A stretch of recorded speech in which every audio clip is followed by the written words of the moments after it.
Thought I'd tell you about a couple of interesting stories when I worked at the Royal Military Academy in Sandhurst, the RMA, a famous military camp where they trained all the officers. I worked there from 1975 to 1980, but only in the summer. We used to have to cut the grass in the whole military camp, and a cut would take 10 days, and when we finished we'd start again and go all the way around. So we would do 3 cuts a month, and we had big machines and all the gear, you know. And I was foreman at this time, and one day early in the morning the boss would come, you know, he'd be in the yard, and he said, he's got us all there in his office, and he said, who's worked hard last week? Who was the hardest worker last week? So I put my hand up. I says, I did. I did that shitty job. You remember that, cleaning out all those ditches? And he said, yeah, you did, Paul, didn't you? He said, well, I got a special job for you today. Jump in the car with me. So I get in his car and we go down just outside the married quarters, and this camp was alongside a main road called the A30 in Camberley, Surrey. And there was a stretch about 250 metres long and 50 metres deep, and it was like a jungle. And he said, I want you to go in there, get all the gear you need from the yard, pick one of the lads, go in there and clear all that lot out. What a fucking job. He smiled at me and I said, oh my God, I got caught there, didn't I? He said, yep. Couple of days that should take you. So I get back to the yard and everybody's laughing because they all knew what it was. So Muggins here sets off with a young 18-year-old guy. All the machinery on the truck we've got. And before we could send this big machine in there, we'd have to walk it first and see if there's any tree stumps in there. Sometimes you find old bicycle frames.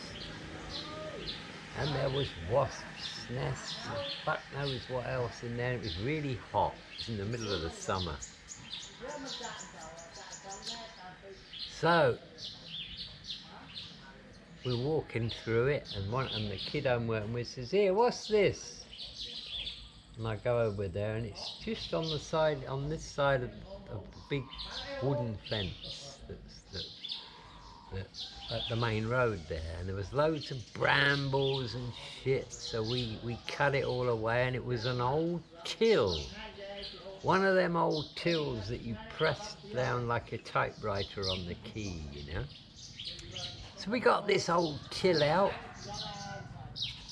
and we managed to open the drawer, and of course there was no money in it. So I kind of figured out, well, somebody's robbed it. Somebody's robbed it, taken all the money out and thrown it over the fence.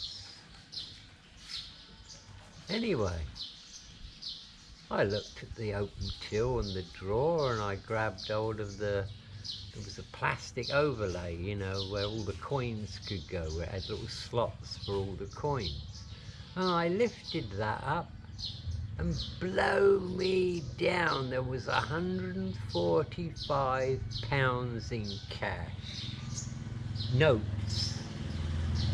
So whoever stole it had taken the money out of the top section, assumed that was it, closed the drawer and threw it over the fence. So me and the kids split the money, and I said, don't you say nothing to the other guys about this. And we went back, and they were all laughing, and the boss says, how did that go? I said, oh, it was a tough job. Got stung a few times by wasps, but we did it. And yeah, got suckered into a shitty job, and £145 was a lot of money then. That was like 2 weeks' wages. So yeah, I quite enjoyed that. Another one, we also used to cut the grass in another army camp called Purbright, which was on the other side of Camberley, and there was a married quarters there, and we used to have to cut all the front gardens of the married quarters, you know, and that would be included in cutting the whole grass for the whole camp. And you know, more often than not, somebody would come out of their house while we're there and ask us if we could do their back garden. So we'd do it. Of course, we're not supposed to do it, but we'd do it. You know, we'd manhandle one of the small machines over the back fence, and we'd cut this grass.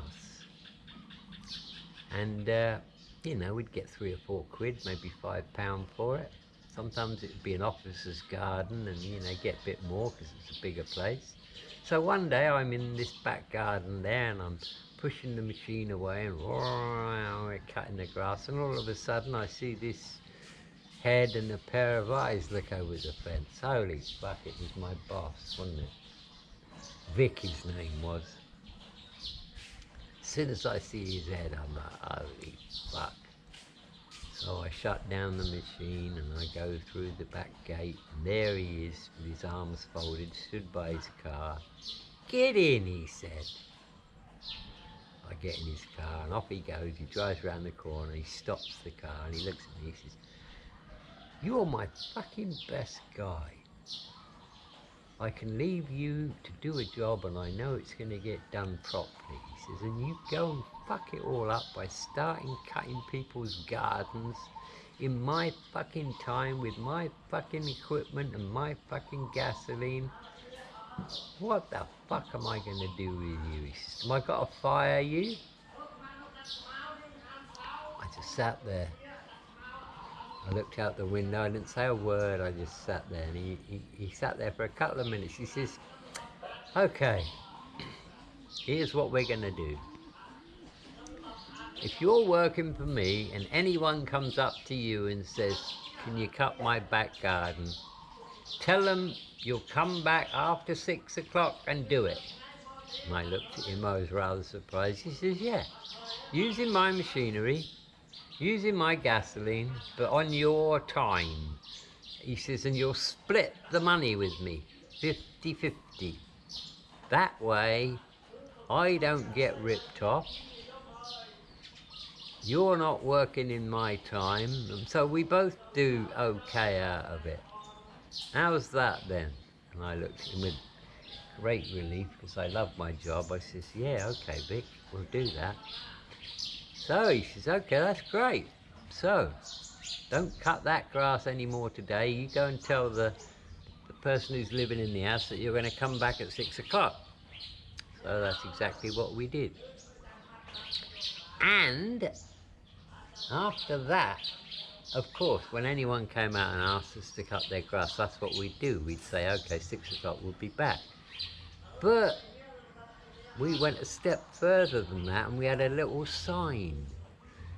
And as soon as we parked the truck up, we put the sign up on the back, and it said, "If you want your back garden done, we can do it.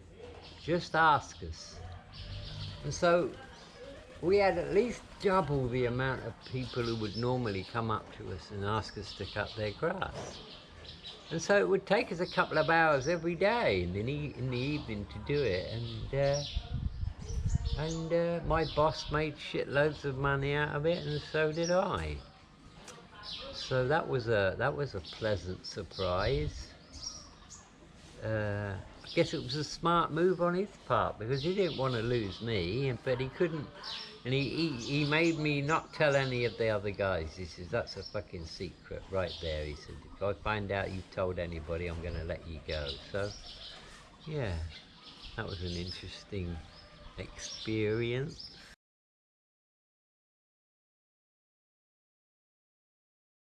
Out on the bike again. So, I thought I'd tell you about an interesting time in my life when I was a commission-only double glazing salesman. Yeah. Boy, that would have been 1982 or maybe 1983. I was a gardener and I met this guy in a pub. Nice guy, a little bit younger than me, drove a nice car, nice clothes, well spoken, and he told me about what he did, you know, for a living. Was making at least 3 times what I was. So I showed some interest, so he invited me along to this hotel the following Monday morning at 10 a.m. He said they have their meeting there.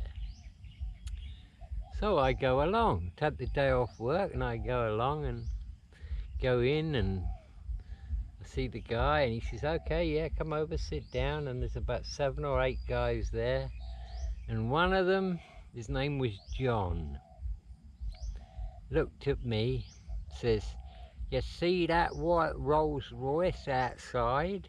I said, yeah, I did notice it. That's mine. A year and a half ago I was a brickie. Now I'm making thousands of pounds a month. I'm the manager here. And they're drinking champagne at 10 o'clock in the morning. And they're all looking at me, and he looked at me and he said, what do you think about that, mate? So I said, well, if you can do it, so can I. Everybody laughed. He says, okay, you're hired. So I quit my job and I got sent to this factory in Oxfordshire. The company's name were ABBA, A-B-B-A. They had bright yellow vans and they were kind of like semi-national, I suppose. They worked the southern part of the country. And so they sent me off on this 3-day course to learn all about the windows, how they're made, and how to price up a job. But they never taught you nothing about selling. So I did the 3 days, passed that, got sent back to John, and he said, okay, sir, I suppose we should introduce you to some canvassing, door knocking. He said, that's how we get our business, knocking on doors. So I'm like, sure. I'd rather spend some time with one of your older, more experienced sales guys first, if that's all right. Yeah, he says, okay. So he introduced me to a guy called Phil. Phil was a character. Used to sell vacuum cleaners before he got into windows. So I drive to Phil's house the next day at 11 in the morning. And I get there, he says, good, you're on time, we gotta go. So we jump in the car. I said, where are we going? He said, we're going into the town. So we go into town and we walk into this model shop, you know, like Airfix models. And so he's like, I'll have that one, I'll have that one, I'll have that one, that one, that one, that one, and that one.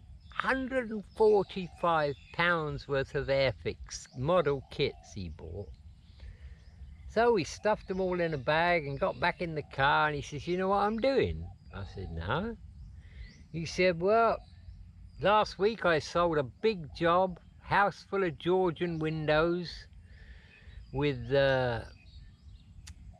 patio doors and all that. About 7 grand it was, and he's on 15% commission. So that's over £1,000 he made.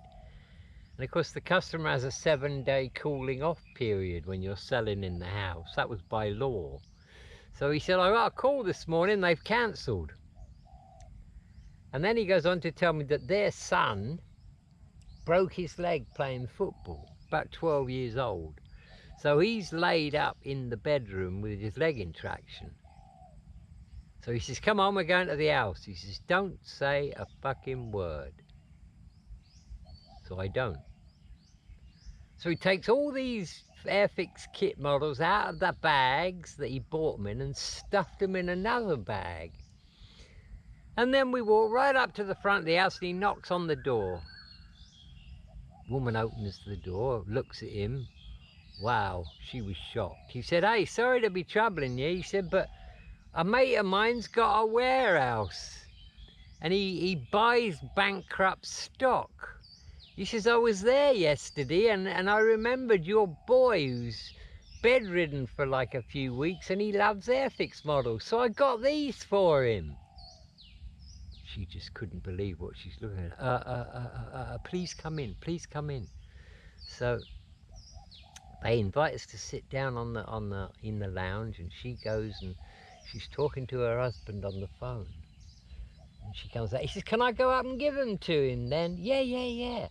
So we go upstairs and he talks to the boy and he shows him all these models he bought, you know, aircraft carriers, Lancaster bombers, all kinds of stuff. And the kid, God, he's loving it. "Oh, this is wonderful. Thank you so much, Mr. Phil."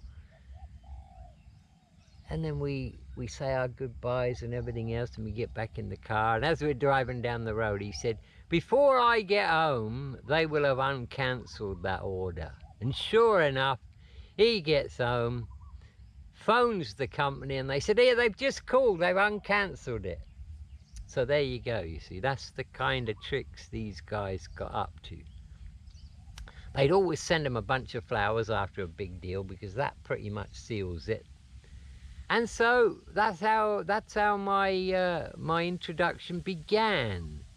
And I used to go around with old Mr. Phil on his appointments. We'd canvass together, you know, trying to get leads. We'd do that in the afternoon, and then in the evenings we'd go round to their houses, you know. So I used to sit with him, and I wasn't allowed to say anything. He'd just say, "Oh, he's a trainee," you know. But he taught me a lot, you know. He says, as soon as you walk in somebody's house, you can tell whether they buy off the door. Look at the stuff they've got. See if they've got any encyclopedias. Look at the quality of the furniture, the TV, the sound system. You can get so much information about them. And this was all sign on the day, you know. There's no going back. That was the deal. Our manager John used to call it Lions and Christians, and there's no going back. So if you demo your product and the customer says, "Yeah, give us your card, we'll think about it and be in touch," no, that's no good. Take no prisoners. So I had to learn all the closing techniques, you know, and there were many. But I learnt them and I became quite good at it. And I did get to a point where I felt I was bullying the customer a bit, you know, and I was forcing them into stuff. So I talked to my area manager, and he says to me, "Look, what you got to do is you got to pre-qualify your leads. If you think they need new windows, they ain't going to get a better deal or a better product than the one you've got. Take that from me," he says. "You go find out what the others are charging. If they don't need windows, don't go. Just jot down their name and number and say you'll give them a call in a few weeks. Pre-qualify your leads." And so that's what I did. And that cured me of, like, you know, moral issues about should I be doing this or should I not. And I took no prisoners. I think within 3 months I sold 10,000 in 1 week, and that was the magic figure. And shortly after I did that, I see this Porsche 911 Turbo pull up, a black one, right outside my place. Out jumps this young guy, and I'd seen him before at one of the big meetings at ABBA. His name was Paul Schofield. What a guy Paul was. Super positive. He was about 23. He had a £500,000 mansion with a swimming pool, a Rolls Royce, and this black Porsche. And of course, how it worked was, as soon as the salesman hit the 10K in a week, Paul would, or the regional manager would go round there and motivate him. So Paul took me out in his Porsche. We went to this expensive restaurant in Ascot. And we had a lovely dinner, you know, and lots of wine and great food. And of course, he paid for everything. And on the way back, he even let me drive his car. Boy, what a beast that was. So he said to me, you know, you could be a manager. You could be a manager because you've got what it takes. And so it wasn't long after that I actually did become a manager. And being a manager gave me 2.5% commission on what my guys sold. But of course, being an area manager, you have to consistently outsell your team. If you don't do that, they're not going to listen to you in your Monday morning meetings when you start saying, well, how much did you sell this week? You know, that's no good. What's wrong? Are you not closing the deals properly? Are you not going out door knocking? What is it? You had to be able to sell more than them regularly for them to listen to you. So I got involved in this, and I was starting to make more than £1,000 a week. I had champagne in the fridge, new set of golf clubs, bought a decent car, and I got sucked up into it. But the pressure was immense. I mean, it really was immense. You know, you'd build up to a crescendo on Sunday evening, you know, you'd phone all your guys, you'd get all your figures in, and then Monday morning you meet them and it all begins again. And nobody liked the door knocking, including me. It was a tough one. We used to say the hardest door is the car door. You know, if you can open the car door, you're halfway there. It was a brutal business. And I remember, I think it was the start of my second year, in the winter, the company had a sales competition. And the top 10 salespeople over a 2-month period got an all expenses paid holiday in the Caribbean with their partner. So of course I was in this, and we get up to the last week, and I think I was in the 12th or 13th place. And the very last day of the contest, I'm knocking on doors in this housing estate, because we could sell to tenants as well as owners. And it was cold and it was windy, and I wanted to get back in the car. But I thought, I'll just knock these few doors here. It was a little cul-de-sac. And suddenly I came across this house. Oh my God, the grass hadn't been cut in weeks. There was an old rusty lawnmower sitting there, half of a motorcycle engine. So I just started to walk past that house. And suddenly the door opened, and this woman says, hey, are you selling windows? And I said, yes, my dear. Come in. The state of the place. Oh my God. So I get in there and I think, well, this woman's obviously not all there, you know. And she's with her son, and he was about my age. Oh, sit down. Yeah, we want nice windows, you know. Nice new windows and doors and sliding doors and all that stuff. Of course, there's no way on earth that they could afford this. So I started to try and sell them secondary glazing, you know, where you stick these sliding windows behind the existing windows. I said, yeah, it doesn't cost you much. £7 a week for 3 years, and it stops all your draft. Nah, we want the new windows. So I thought, well, fuck it, I'm not even going to bother getting my window out of the car. And this was a Saturday evening, about 5 o'clock. And suddenly the son says, let's turn the TV on, Mum. You never know, we might have won the pools again. This is football pools that we're talking about. You know, it was before the lottery days, where you had to pick like 8 matches out of all the tins for draws, and you get 3 points for a draw. And if you got 24 points, you won the jackpot. Anyway, he says, you never know, Mum, we might have won again. So I looked at him and I looked at her and I said, excuse me, have you won the pool? She says, yeah, we won it 2 weeks ago. £167,000. Oh my God. I rushed out in the car, got my Georgian window out, demoed it, measured the whole house up. £8,500, and they gave me a check for 20%. I was as happy as a kid in shit. And as I walked out the front door, she says to me, hey, you don't know anyone who does kitchens, do ya? I said, well, actually, I do. Well, send him round. So as soon as I got home, I phoned one of my mates who was in the kitchen business, and I said, what are you going to give me for a dead cert sale from a pools winner? I'll give you 7% of my commission. So he went round there and sold him £8 worth of kitchen. And that deal, that window deal, got me 10th place. And so me and my partner, we jetted off to St. Lucia, business class, British Airways, and we had 9 days, I think it was, of pure luxury holiday. All because of that old woman and her son.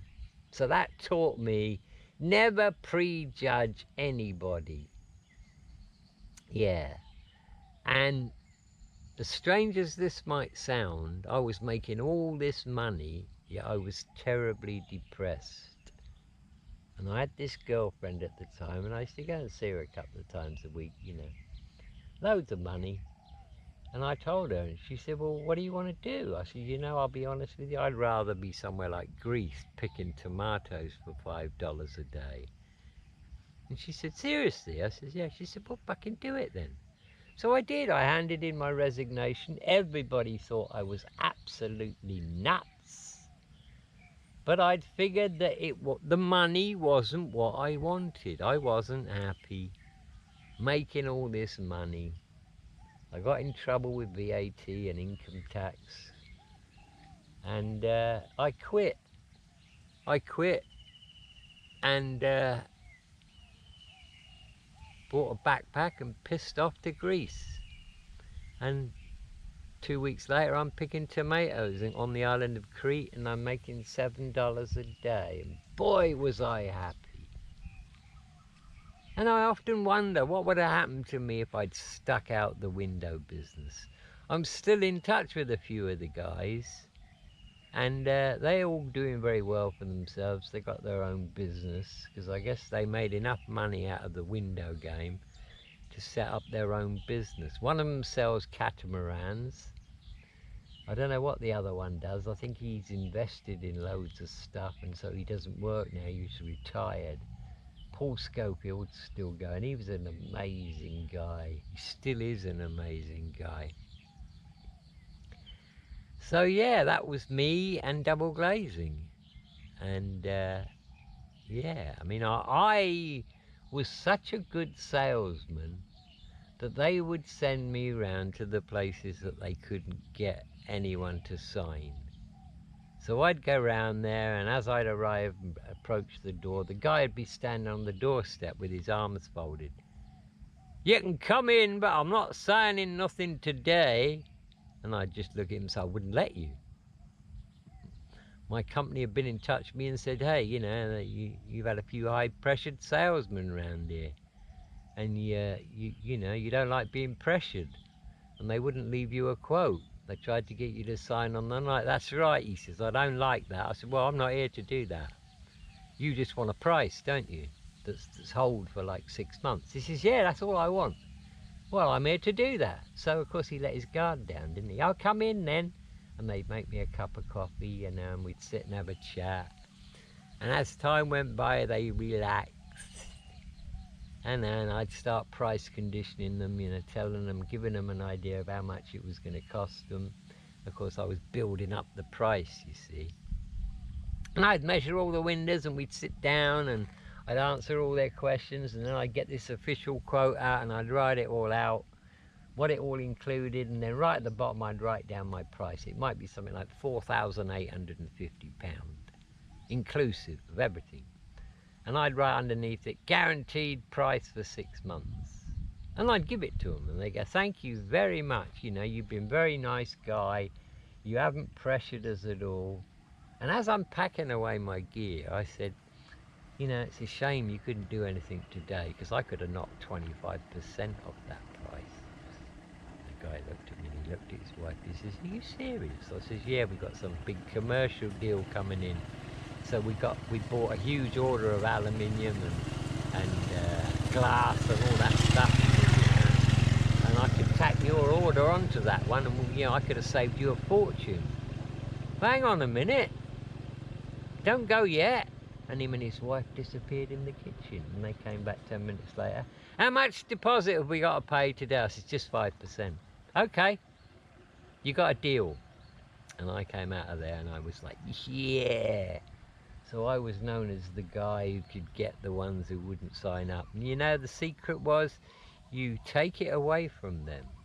It's like playing with a cat, with a piece of string. You wiggle the string around and the cat wiggles around and gets ready to pounce on it, but guess what? He doesn't move till it goes round the corner. As soon as the cat can't see the string, he's off. And that was my principle, you see.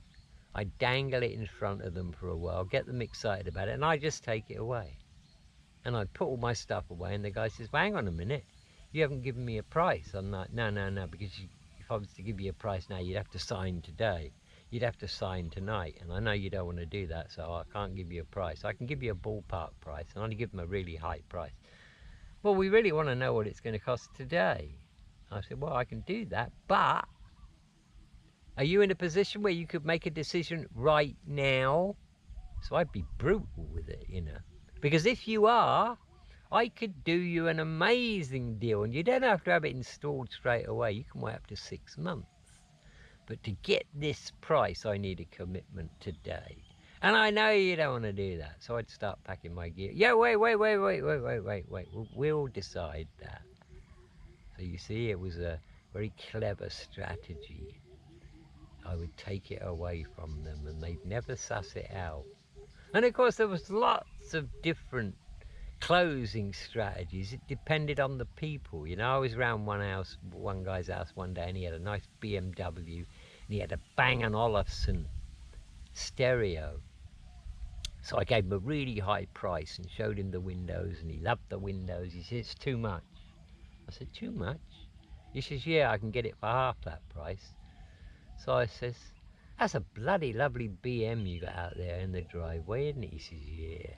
My pride and joy, that is. I said, you could have bought a car for less than half of that, and look at this B&O sound system. You could have bought something much cheaper than that. And then I looked at him and said, but no, you're a man of quality, aren't you? And he smiled. I've got him now, you see. Yes, I am. So I'm like, yeah, well, I can understand why you wouldn't buy shitty windows then. Still, anytime you're ready, you let me know. I could have done you a really good deal if you'd could have done something tonight. And I start packing my gear away. Hang on a minute. And I knew when the time was right. If I knew that they were on the verge of committing, I'd say, can I use your bathroom? Yeah. So I'd just sit in the bathroom. I'd just sit on the toilet. I didn't want to go to the toilet. I'd just sit on there for at least 3 minutes, 4 minutes, and I could hear them outside, And you got to give them the time, you see, otherwise they feel pressured. So I'd just sit there, And then I'd come out. So, right, I'm off then. No. What was that price again you said we could do today? So I wrote it down and showed him, and he went, oh, wow. Yeah, okay, then, we'll have it. Are you sure? Yep. I'd still be there like, well, if you're not sure, we can leave it. No. We want it. We're going to have the windows done anyway, so we might as well get good quality for this kind of price. And so I was very good at what I did. I became an expert closer. And later on in my life, I actually went to Portugal for 6 months selling timeshare. Boy, did I have some wild stories about that. But I'll leave them for another day. So, Confessions of a Double Glazing Salesman.